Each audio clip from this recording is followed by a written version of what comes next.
So hello, assalamu alaikum to everyone. Am I audible and visible to you guys? आवाज आ रही है मेरी?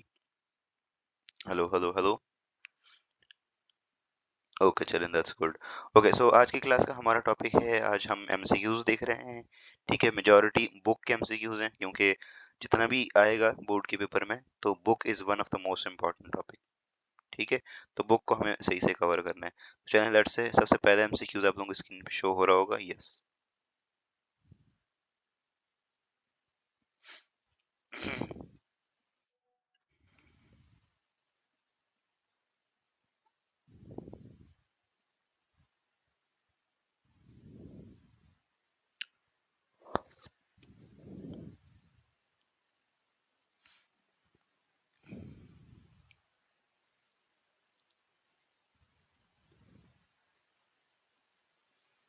Okay, सो पहला एमसीक्यू सब लोगों ने अटेम्प्ट किया, 8 लोगों ने अटेम्प्ट किया, तकरीबन 12 people are then in the class. बाकी लोग क्यों नहीं अटेम्प्ट कर रहे? 7 लोगों ने सही आंसर किया होमोस्टेसिस, और एक ने गलत किया which is osmoregulation. Okay, तो okay, so coming towards the next. Okay, yes, recording is in progress. Recording चल रही है. Okay, so next MCQs.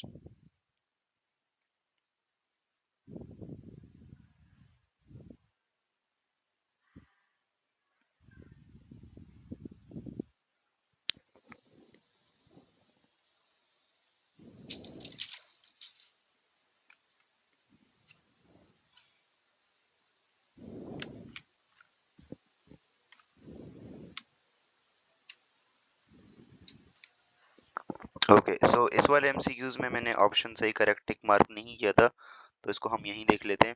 सो हमारे पास ये एमसीक्यूज क्या कहता है कि which does not maintain a stable homeostatic condition rather than intensify the change in the happening to the body.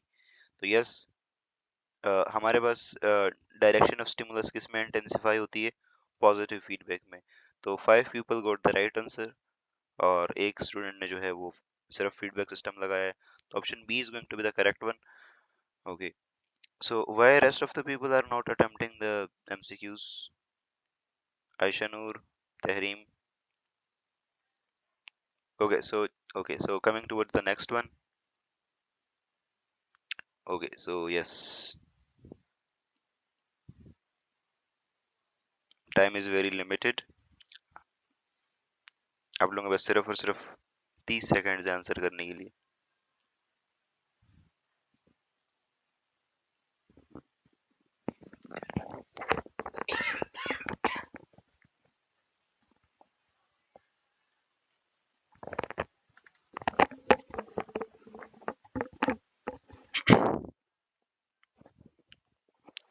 Okay, सो यहाँ पे इस एमसीक्यूज में दिया था कि फ्रेश वाटर ऑर्गेनिजम्स, उनके पास स्पेशलाइज्ड सेल्स होते हैं गिल्स के अंदर, जो कि एक्सेस सॉल्ट और बाइकार्बोनेट वगैरह प्रोटॉन्स इसको बॉडी से बाहर रिमूव करते हैं.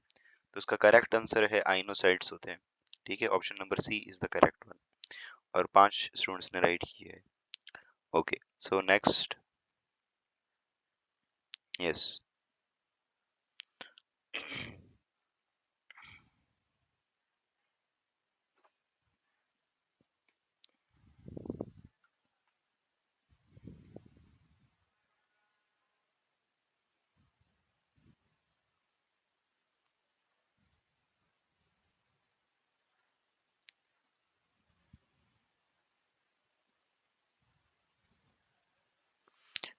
ओके, ओके, सो हमारे पास नेक्स्ट एमसीक्यूज था. The aspect of homeostasis deal with the urea creatinine and hypoxanthine is called.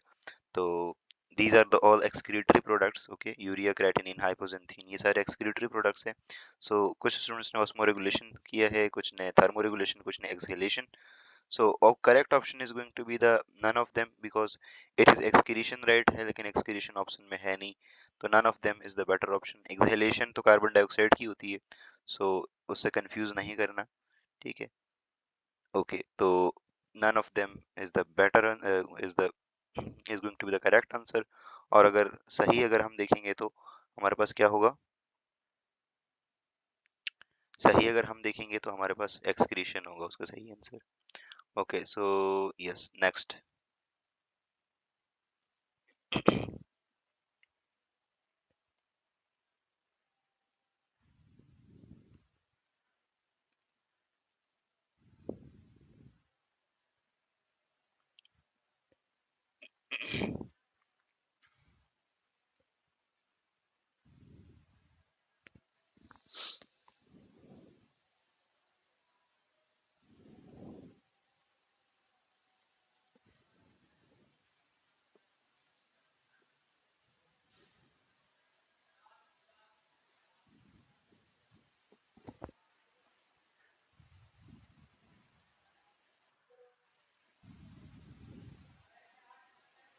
Okay, so the next is renal cortex produces an important hormone necessary for the development of erythrocyte और RBCs की production के लिए एक important enzyme होता है जो ये kidney synthesise करता है। और इसका सही आंसर क्या है? इसका सही आंसर है एरिथ्रोपोएटिन। ओके, रेनिन जो है वो रेनिन एंजियोटेंसिन सिस्टम में यूज होता है। Erythropoietin is the correct answer. Coming towards the next one, next की बात करते हैं हम। Yes, okay, so yes, okay चलें स्टार्ट स्टार्ट।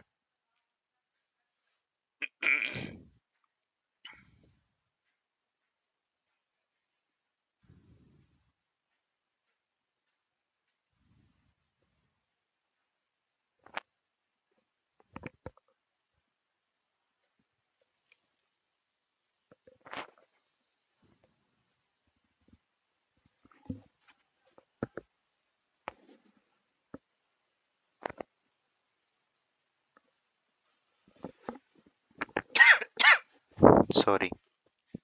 ओके, इसके बाद है ग्लोमेरुलस हैव स्पेशलाइज्ड सेल्स जो हमारे पास क्या करते हैं, प्रिवेंट करते हैं प्लाज्मा प्रोटीन और ब्लड सेल्स की फिल्ट्रेशन को रोकते हैं। ठीक है, बाकी सारी चीजें चली जाती हैं बट ये चीजें बच जाती हैं। तो इसमें हमारे पास जो करेक्ट ऑप्शन है वो है पोडोसाइट्स। ठीक है, पोडोसाइट्स वो सेल्स जो पोरस सेल्स होते हैं, उनका पोर इतना माइन्यूट होता है कि उसमें से सिर्फ और सिर्फ जो है वो प्लाज्मा प्रोटीन अल्ब्यूमिन से छोटी चीजें जा सकती हैं, उससे बड़ी चीजें नहीं जा सकती। ठीक है, okay, so the next one, yes,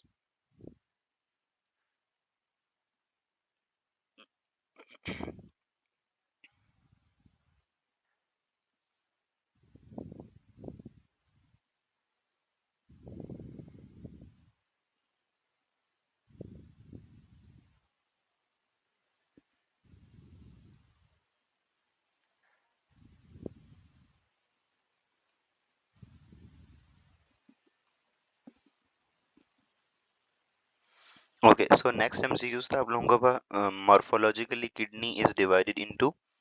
तो morphologically kidney is divided into how many regions? So there are like two regions, outer cortex and the inner medulla. तो there are two distinct region in kidney। ठीक है, यहाँ पे कितने, 4 या 5 students ने सही करेक्ट आंसर दिया है। कुछ लोगों ने 4 रीजन्स बताए और कुछ लोगों ने 3 रीजन्स बताए, but correct answer is going to be the A, option number A, क्योंकि उसके अंदर हमारे पास सिर्फ 2 रीजन्स हैं और हमें पता है किडनी के 2 डिस्टिंक्ट रीजन होते हैं, इनर मेडुला और आउटर कॉर्टेक्स। ठीक है, coming towards the next one. Okay so yes, जल्दी बताएं।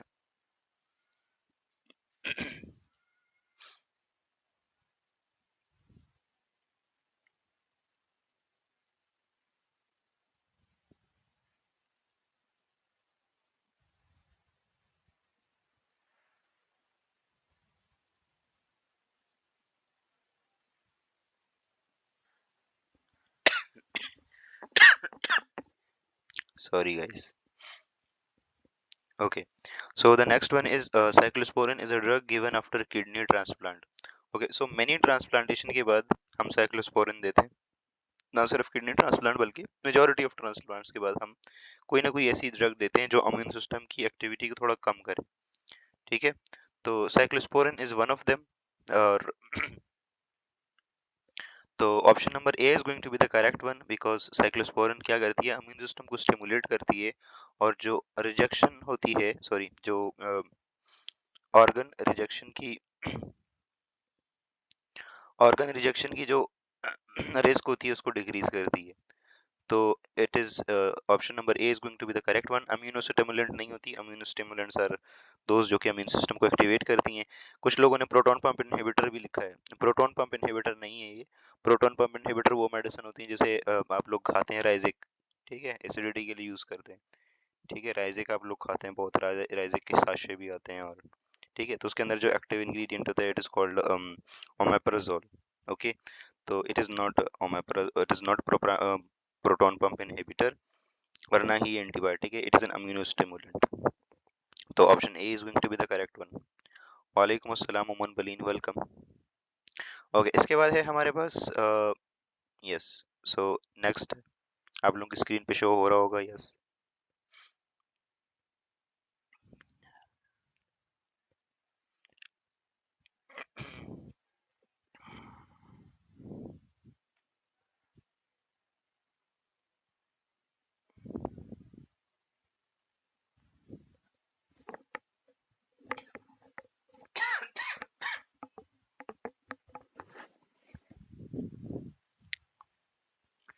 ओके, इसके बाद था हमारे पास another compound that increases the osmotic gradient in the inner medulla।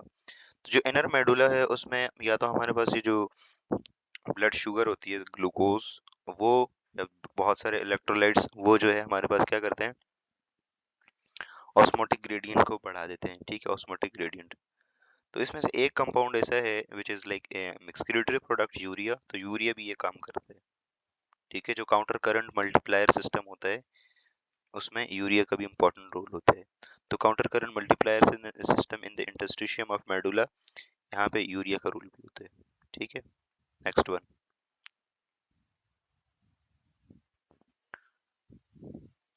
Okay,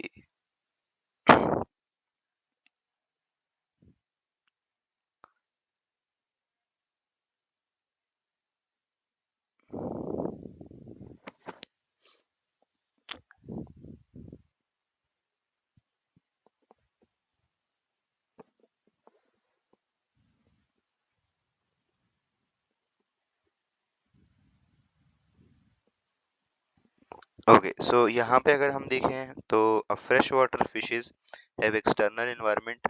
तो उनका एक्सटर्नल एनवायरनमेंट कैसा होता है फ्रेश वाटर का? फ्रेश वाटर फिशेस का एक्सटर्नल एनवायरनमेंट होता है हाइपोटोनिक, ठीक है। उनका इंटरनल हाइपर होता है, एक्सटर्नल हाइपो होता है, ठीक है। एक्सटर्नल हाइपोटोनिक होता है, क्या हो गया, जस्ट अ मिनट, देखिए, फ्रेश वाटर फिशेस, अज्यूम करो this is a fresh water fish, ठीक है, तो इसका इंटरनल हाइपर होता है और एक्सटर्नल, वहां पे सॉल्ट की कंसेंट्रेशन कम है ना, तो फ्रेश वाटर कैसा होता है, fresh water is hypotonic, hypotonic. Ocean के उसमें सॉल्ट ज्यादा होते हैं ना, तो ओशियन वाला हाइपर होगा ना यार,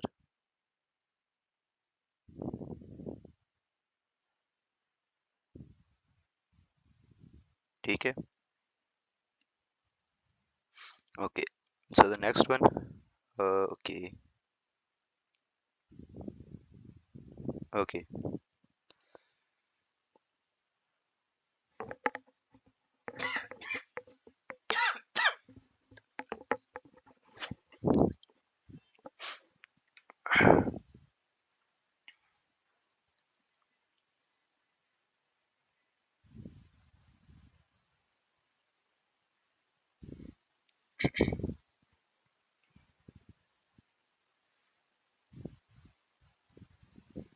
ओके, नेक्स्ट एमसीक्यूज है हमारे पास, the inflammation in kidney due to irritation of kidney stone is called. Kidney में किसी भी टाइप का इरिटेशन हो तो उसे हम नेफ्राइटिस का नाम देंगे, ठीक है। अब यहाँ पे आप लोगों के पास दो ऑप्शन है, एक है पाइलोनेफ्राइटिस और एक हो लेथोनेफ्राइटिस। लेथो किडनी स्टोन को बोला जाता है, ठीक है, या किसी भी स्टोन को बोला जाता है। तो देखो, लेथो वाला word is more appropriate, although पहला वाला भी सही है, अगर यहाँ कुछ नहीं होता तो पाइलोनेफ्राइटिस लिख सकते थे, ठीक है, लेकिन लेथोनेफ्राइटिस ने लिखा है तो लेथोनेफ्राइटिस इज द करेक्ट वन, ठीक है। जो पाइलोनेफ्राइटिस होती है it is more more infectious cause, ठीक है। जैसे for example if there is a UTI, kidney में अगर कोई यूटीआई है, यूरिनरी ट्रैक्ट इन्फेक्शन है, ठीक है, तो उसमें अगर हम बोलेंगे तो वो तो infectious cause is pyelonephritis, infectious के केस में हम पाइलोनेफ्राइटिस कहेंगे, और अगर स्टोन की वजह से होता है तो लिथोनेफ्राइटिस। ठीक है, इन्फेक्शियस कॉज में आपको पता है इकोलाई कर सकता है, गंडीडी गंडीडी एल्बाइकन कर सकता है, and there are multiple other organisms जो कि यूटीआई कॉज कर सकते हैं। ठीक है, और there is another option which is called pheochromocytoma. Actually एक स्टूडेंट ने वो भी करेक्ट किया है, but pheochromocytoma is the cancer. ठीक है, साइटोमा ओमा, ठीक है, it is a cancer related to the adrenal gland। सही है, ओके। नेक्स्ट।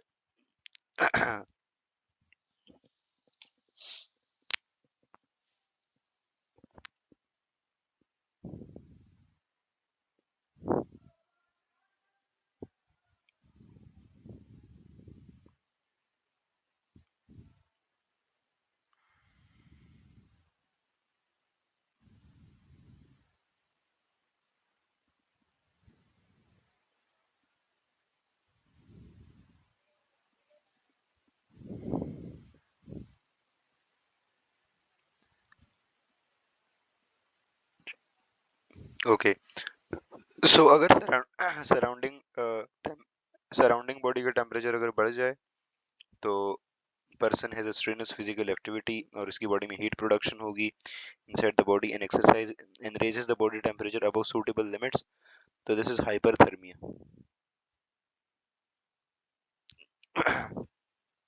बॉडी टेम्परेचर का elevation is hyperthermia.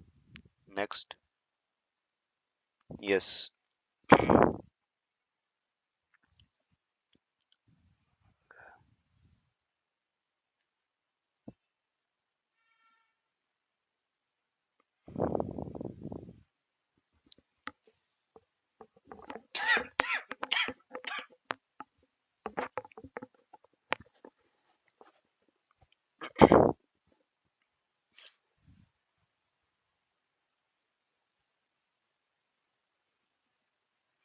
Okay, so the tubules secrete ions such as hydrogen, potassium, and NH3 into filtrate while reabsorbing the carbonate from the filtrates are called। तो इस process को हम क्या कहते हैं? Actually में यहाँ पे एमसीक्यूज में, अच्छा ओके, तो ट्यूब्यूल्स पूछे हैं, कौन से ट्यूब्यूल्स में ऐसा होता है? यस, कौन से ट्यूब्यूल्स में ऐसा होता है जहाँ हाइड्रोजन, फॉस्फेट, NH3 ये हम एक्टिवली उसके अंदर सिक्रीट करते हैं और वहां से बाइकार्बोनेट एब्जॉर्ब होता है। तो बताएं, ज्यादातर ट्यूब्यूलर सिक्रीशन कौन से पोर्शन में हो रही थी? कौन सा पोर्शन? Very good. तो हमारे पास डिजिटल कन्वोल्यूटेड ट्यूब्यूल में ये काम हो रहा था। ठीक है, पीसीटी में मेजॉरिटी रीअब्जॉर्प्शन, एलओएच में जो है वो लूप ऑफ हिनले में, एलओएच लूप ऑफ हिनले में हमारे पास क्या है? वाटर और सॉल्ट्स की रीअब्जॉर्प्शन, कलेक्टिंग डक्ट में थोड़ा बहुत ऑस्मोटिक, मतलब थोड़ा बहुत वाटर की रीअब्जॉर्प्शन, बट मेजॉरिटी डीसीटी के ऊपर जो है वो हमारे पास क्या है? Tubular secretion. Okay, so the last one probably.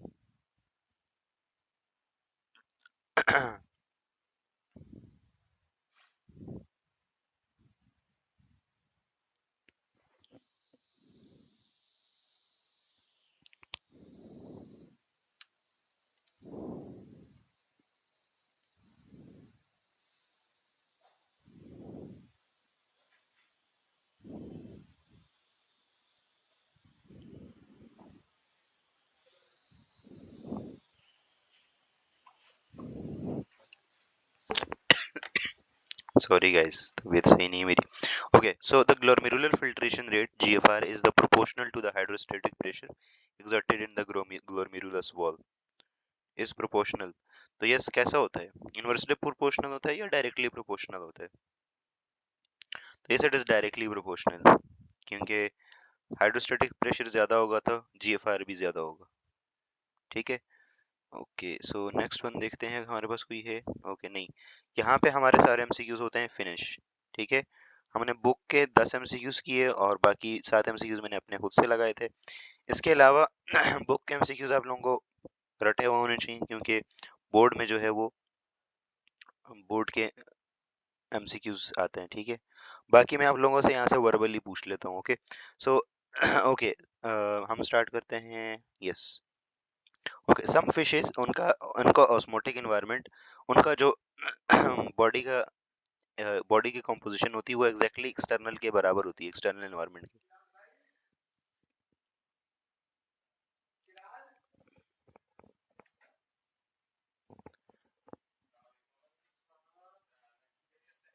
ठीक है, तो these are called isotonic. Very good, these are called isotonics. Just a minute.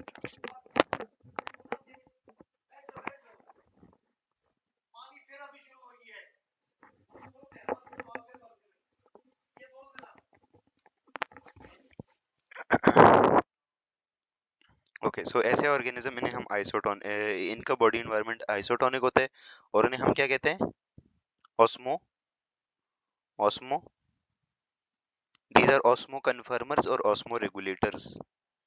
These are osmoconformers, okay, conformers. Okay, okay, so okay, so the average length of ureter is, ureter की average length कितनी होती है? 25 से 30 centimetre, 35 से 40 centimetre, ठीक है, और 5 to 10 और none. Okay, very good, option A is correct. ठीक है, ओके, इसके अलावा हम बात करते हैं, yes, what is the, okay, अगर if there is infection in urinary bladder तो उसे हम क्या कहेंगे? उसे हम क्या कहेंगे? नेफ्राइटिस, नेफ्राइटिस, यूरिथ्राइटिस, यूरिथ्राइटिस, यूरिट्राइटिस, ठीक है, या फिर हमारे पास सिस्टाइटिस, सिस्टाइटिस। अगर if there is a infection in urinary bladder तो इसे हम क्या कहेंगे? Very good, this is called cystitis, option number D is correct. Okay, इसके अलावा हमारे पास है okay, so UTIs, UTIs is commonly caused by number one E coli, E coli, number two हमारे पास यहाँ हम दे देते हैं, हम्म, हाँ शाबाश, अभी मैंने ऑप्शन सारे लिखे ही नहीं इकोलाई। यस, मेजॉरिटी इकोलाई ही आएगा, ठीक है, ठीक है, तो अभी और ऑप्शन में लिख ही नहीं रहा, चलो छोड़ो। चलें, इसके बाद हमारे पास है यूटीआईज का मोस्ट कॉमन ट्रीटमेंट क्या है? यूटीआईज का कॉमन ट्रीटमेंट क्या है? नंबर वन एंटीबायोटिक्स, ठीक है, एंटीबायोटिक्स। नंबर टू हमारे पास है अम्यूनो सप्रेसेंट, ठीक है। नंबर थ्री पे है हमारे पास एंटी फंगल्स, एंटी फंगल्स, ठीक है। ऑप्शन नंबर डी है हमारे पास both A, both A and C. आप बताएं, बड़े उतावले हो रहे थे ना, आप बताएं।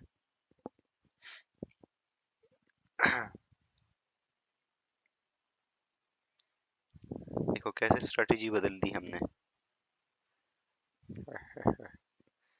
ओके, डी करेक्ट होगा, क्योंकि सब इन्फेक्शन जो है वो बैक्टीरिया से नहीं होते, कुछ इन्फेक्शन फंगस से भी होते हैं। ओके, अगर हमारे पास if there is infection caused by Candida albicans, albicans, तो हम कौन सी मेडिसिन यूज करेंगे? Number A one cyclosporine, cyclosporine, ठीक है। नंबर बी हमारे पास है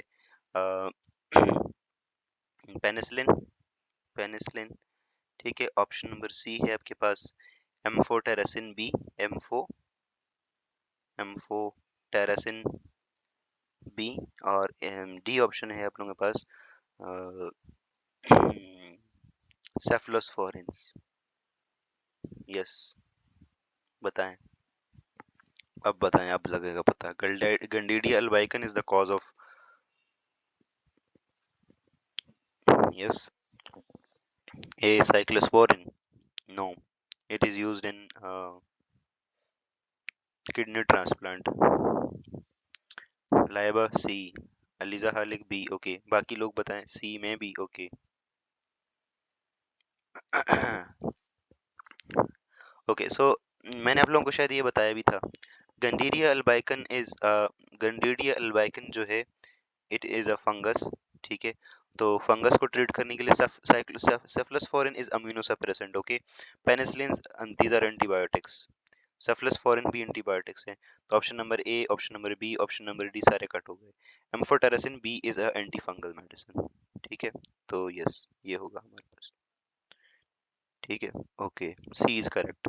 ओके, इसके अलावा हम पूछते हैं आपसे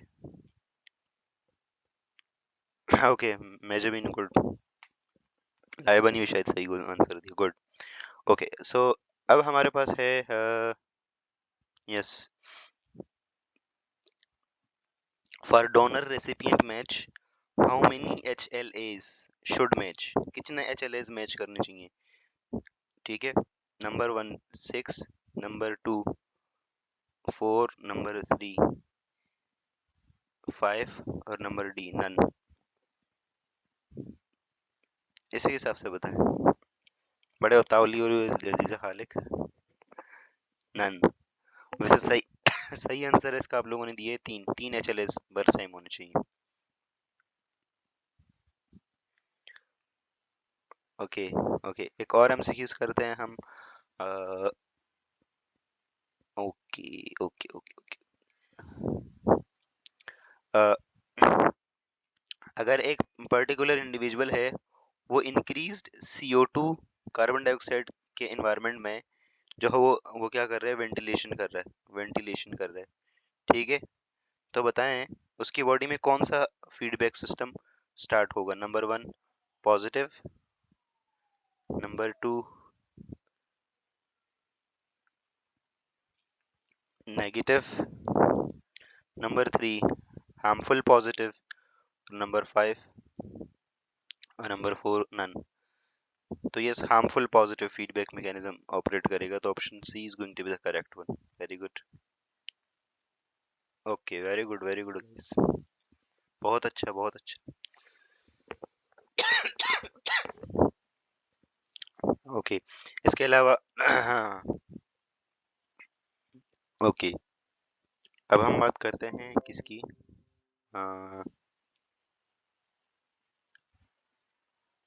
yes, fever causing fever causing substances are called number 1 option pyrogens, ठीक है। नंबर बी ऑप्शन नंबर,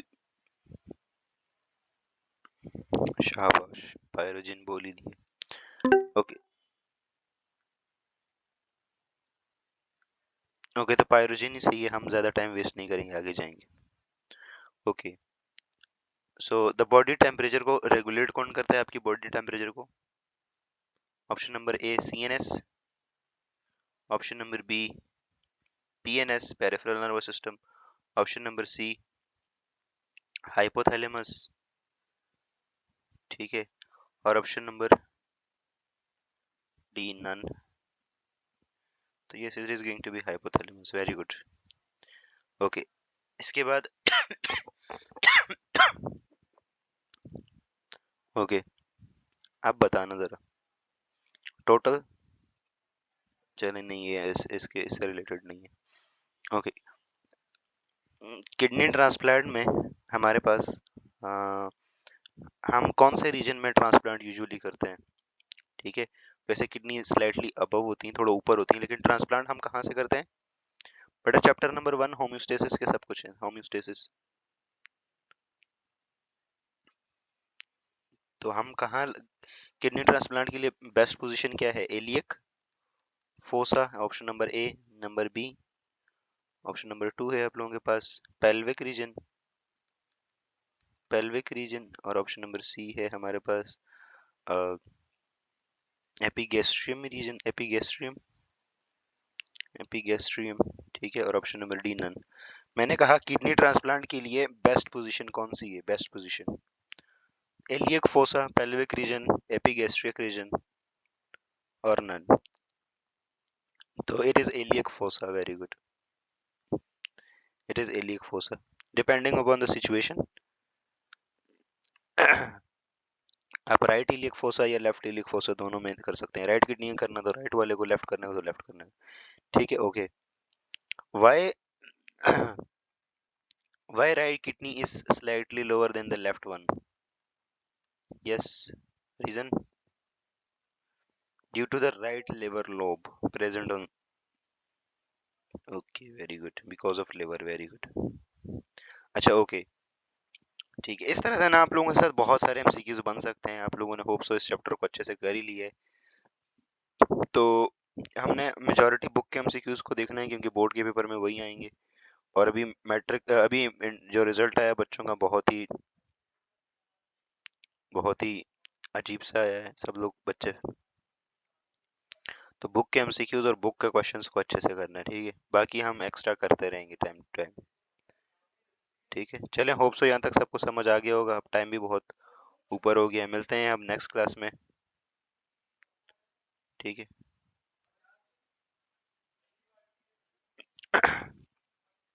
अल्लाह हाफिज, टाटा, बाय बाय।